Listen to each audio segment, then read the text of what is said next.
Hello, my name is Ripley. Welcome to the video.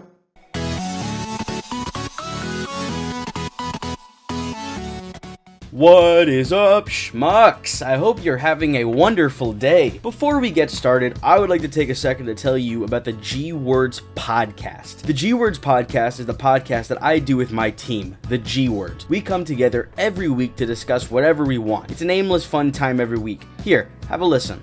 I've been too mean to Brie lately. I need to be nicer to her to make up for it. Give her a compliment. I'll be nice for a while, and then I'll just go back to being mean. Give her a compliment right now. Brie, you look lovely today. Yeah, you look really good, Brie. Oh, yeah. Bro, I love your hair.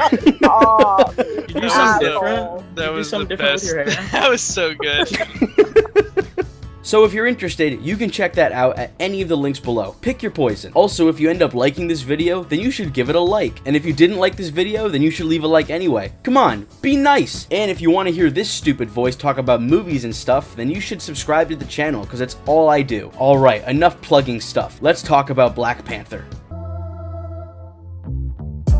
Black Panther: The Way of Water is finally here, and I want to talk about it. This is the 30th MCU movie. Jesus fuck, that's so many. And also the conclusion to Phase 4. A phase that was definitely something, but I don't know if it was a good something. I don't know, I think it's definitely something we should discuss on a different day. In this sequel to 2018's Black Panther, we come to Wakanda after the passing of T'Challa. Not only their Black Panther, but also their king. Simultaneously, the world is trying to find their own vibranium source, because God forbid anybody leave anyone else alone. But this search puts the surface world in the sights of Namor, the ruler of the underwater nation Talokan. However, through tribulations, this will lead to a war between Talokan and Wakanda. Let me get this out of the way. I adored this movie. I really truly did. It was everything I wanted it to be and more, and I want to elaborate on why. So the way that I structure these videos is by starting with the good and what I liked, and then we move into the bad and what I didn't care for. So let's start with those positives. Firstly, I want to address the plot. The way I described it is a simplified version of it, because the plot of this movie is very well constructed and complex, but not in a confusing way. It's complex in the way that it kind of carries itself out, usually in a superhero movie. By the end of the first act, we know our hero and our villain and why the hero needs to stop the villain. Tried and true. But this movie does it a little differently. By the end of the first act, we know that our antagonist is Namor and what he wants, but his means of accomplishing his goal changes as the situation changes throughout the movie. And what our heroes aim to do also alters its course throughout the movie as the situation escalates rapidly. I really enjoyed that. Seeing the plot crescendo in an interesting way and seeing how everyone reacts to it. Good stuff. I thought that was great. Alright, let's talk characters. I got a lot to say. I want to start with Namor and why this version of the character means a lot to me. Which means it looks like we're gonna get a little more of the RoastTurkey origin story. Whoop-dee-doo. If you want to skip me getting all sappy and emotional, you can skip this. I won't be offended that you're skipping over my origin story. It's fine. I will leave timestamps. If you want to just get to me talking about the technicalities of why I thought Namor worked, you know, by all means do that. But I am going to talk about why this version of the character really resonated with me. So let's go. So Namor, called Namor in the MCU, is played by Tenoch Huerta Mahia, who is absolutely incredible in this movie. There are two elements as to why I love Namor. One being simply how he's written, and the other being what he represents and why this version of the character is special to me. So let's start with the latter. Let's flash back to when I was just a pult. A pult is a baby turkey for anybody unaware. Although I bring it up all the time on the podcast, I rarely mention it here on the channel. I actually don't know if I've ever mentioned it, but I am Hispanic. I am Latino. I hail from Guatemala, born there but adopted and brought here to the States. And as a child, I absorbed a lot of content. Jurassic Park, Terminator, Predator, comic books, superhero movies, Star Wars, Indiana Jones, the list goes on. But as a child, a young Latino child, growing up in a white household in the overwhelmingly white Rhode Island, I subconsciously and gradually developed this thought process in my head that people who look like me could not be heroes. Spider-Man, Batman, Superman, Iron Man, Indiana Jones, Luke Skywalker, and so many more heroes I grew up adoring and idolizing were all white, and I grew to believe that only white people could be heroes like that and go on to do amazing things. Obviously, that's not the case, but I was an outlier in every area of my life. I didn't see another Hispanic person in real life outside of my adopted sister until I was fucking 13. I legit saw nothing but white people with my own human eyes until I was a fucking teenager, man. And I'm not saying that as like this, like I was an oppressed child. I had a great childhood, I really did. But as a child who didn't know any better, I didn't know any better. I just could never shake the feeling that heroes didn't look like me, that there couldn't be a hero that looked like me. And I grew to despise what I was. I hated being brown. I hated being Hispanic. I had no connection or admiration for my culture or my heritage. But that started to change the more I learned. I started to learn that I'm actually Mayan, and I learned more about my birth mother and where specifically I come from, and my culture and the mythology that exists in Guatemala and other Mayan communities. And I began to appreciate the things that made me different. Over the years, I would slowly improve my Spanish. I'm not great. I still can't speak it as fluently as I want to, but I have gotten better, and I would come to be more proud of myself and my cultural roots and where I come from. However, despite all of that, I still felt unrepresented in popular media. Sure, we as Latinos have Narcos and Coco and Encanto and tons of things that come directly out of Mesoamerica, but it never felt like enough for me. Seeing Oscar Isaac in the spotlight and characters like Manny and Gloria on Modern Family definitely made me feel slightly more seen, but I still felt like I wasn't represented. Over time, this desire to have a big hero who looked like me kind of faded away. I kind of accepted that Miles Morales and Robbie Reyes are about as good as it gets. So let's fast forward to 2021. We caught wind of Tenoch Huerta playing Namor the Submariner in the much anticipated Black Panther sequel, and soon after, it became rumored that for the MCU, Namor would incorporate a new origin and new characterization designed around Mayan and Aztec roots, and it would be worked in to establish interesting and new lore for the character. The internet was torn on this, but I felt nothing but excitement. Come time for the second trailer, and we hear M'Baku say this. They called him Kukulkan, the feather serpent god.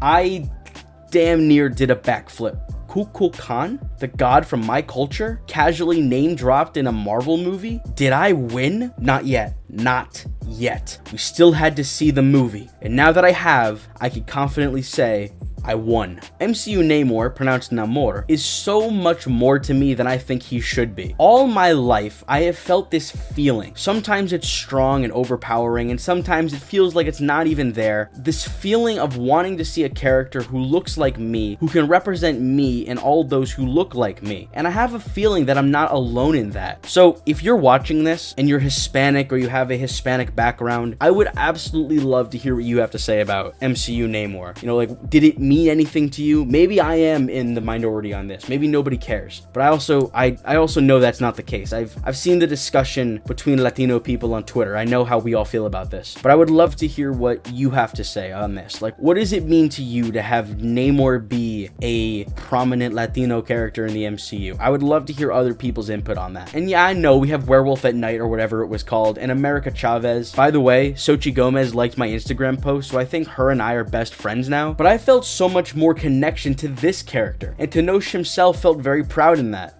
Talocan has a deep meaning for me. It's part of my personal heritage as a Mexican, as an inhabitant of Mesoamerica. Finally, I could find a more powerful representation of my culture with dignity and respect. I feel so happy and proud in that. I now have a superhero that looks like me, something that I thought wouldn't happen when I was a child. And this is one of the main things that made me excited for Leslie Grace as Batgirl. Little kid me seeing Latina Batgirl on the big screen would have done a fucking backflip. Me seeing Latino Namor on the big screen made me want to do a fucking backflip, man. It means so much to me, and I didn't think it would. I'd never been against representation before, but I had never felt represented in this kind of way, you know? I'm so happy that this is a thing that I have now, but I love that there are little kids that aren't going to feel the way I felt when I was a kid. They're not gonna watch movies and say like, oh, you know, people that look like me can't be heroes, because now they have a character who shows them that's not true. And I wish I had that when I was a kid, you know? Sorry, probably, oh, fuck, I'm sorry. Alright. Ah, shit. And I know some people aren't going to care or they're not going to understand, but ever since I was a kid, I always wanted to see something like this, someone like this. Mabel Cadena, who plays Namor in this, said this in an interview that just really got to me. It's amazing because it's not just a superhero movie, you know? It's Black Panther, and I think the legacy from Black Panther, it's about this. It's now we have the opportunity to represent another community, Latin community, and as Mexican woman, it's amazing because I can see my face represented a lot of Mexican women, different Mexican women, and maybe this is a very good first step in a movie like this for having new narratives, new fictions with these faces. It's amazing.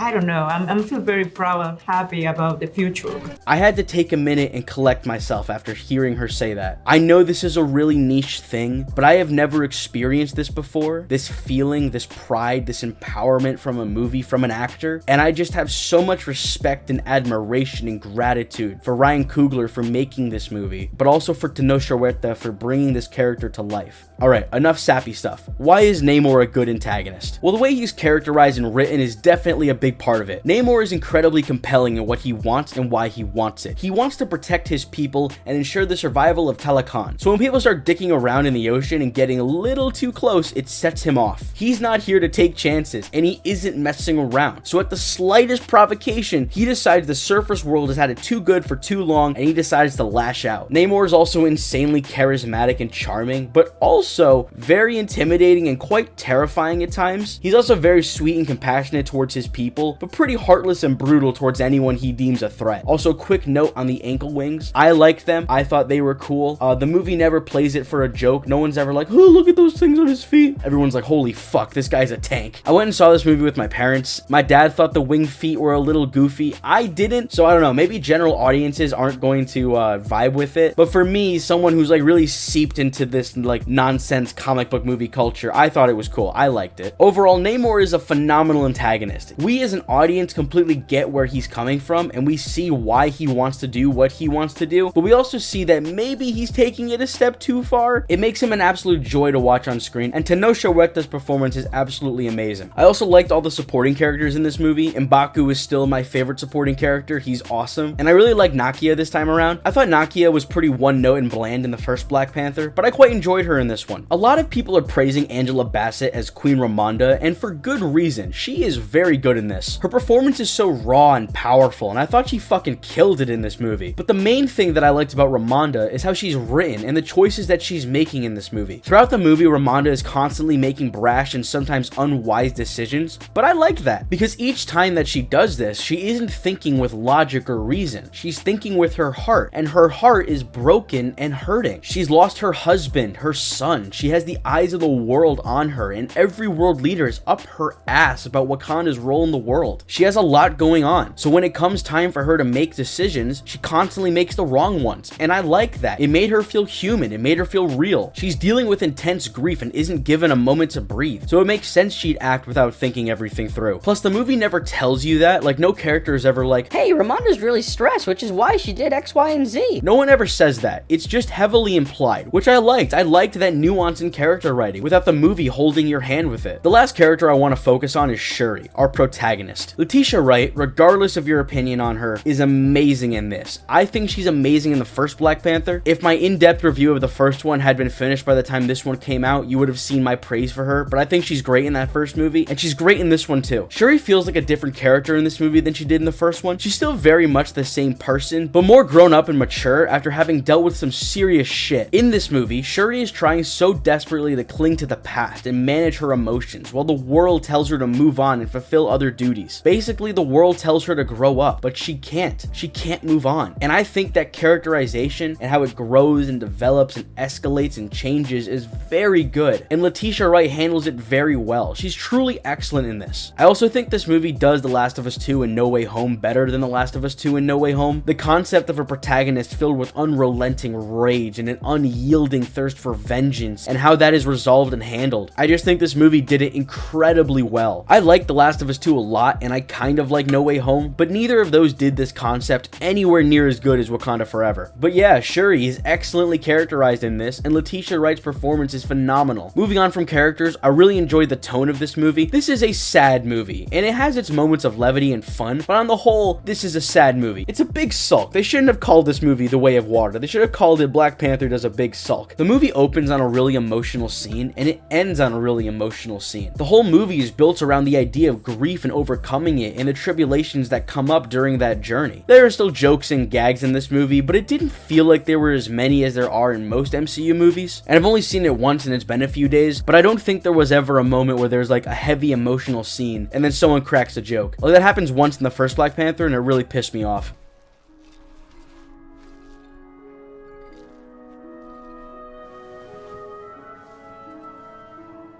The Black Panther lives. And when he fights for the fate of Wakanda, I will be right there beside him. As will I. I'm in too. What? You're gonna need all the help you can get. Are you done? Are you done?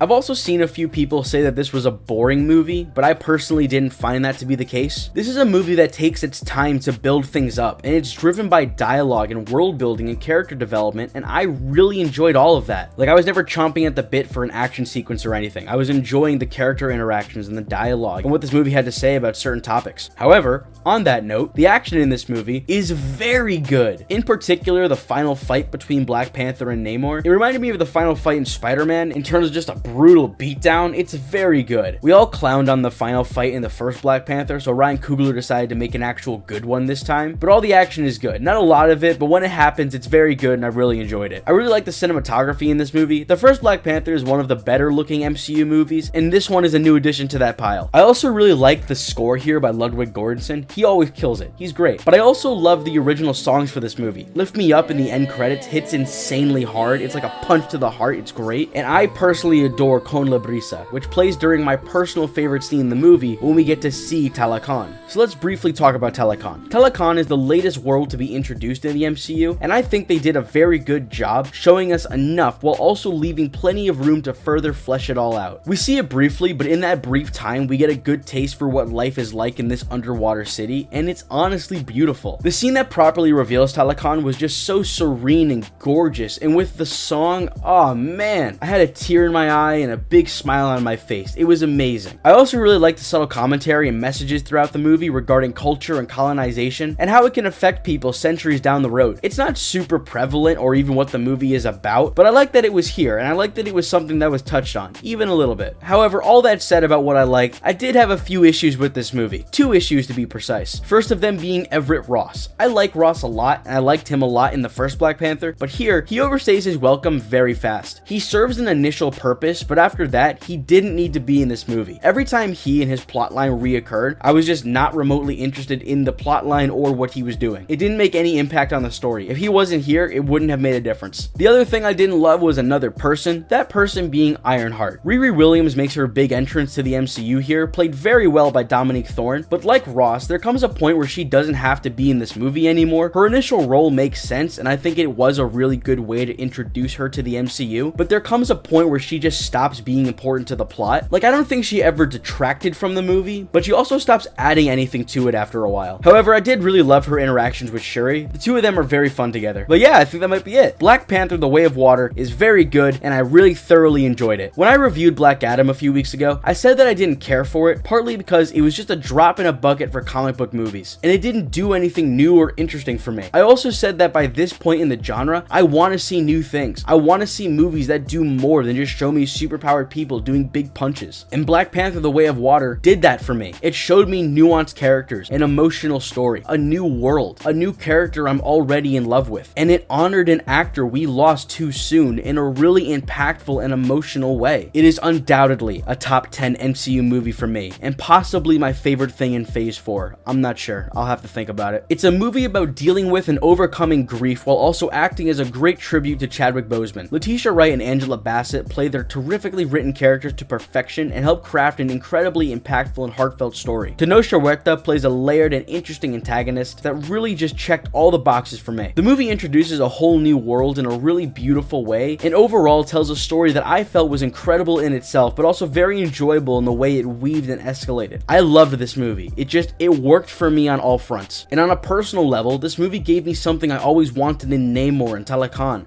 Good representation. Representation that put a lump in my throat throat and tears in my eyes, and I just absolutely adored all of it. But what did you think of Wakanda Forever? Did you love it? Did you hate it? Did you like it? Did you tolerate it? Let me know. I would love to hear other people's thoughts on this movie. While most people seem to have liked it, I have seen some people not care for it on Twitter. So if any of you beautiful schmucks got to this point, I would love to hear what you thought about this movie. Anyway, thank you for watching. I really hope you enjoyed, and I hope you have a fantastic day. This concludes the video.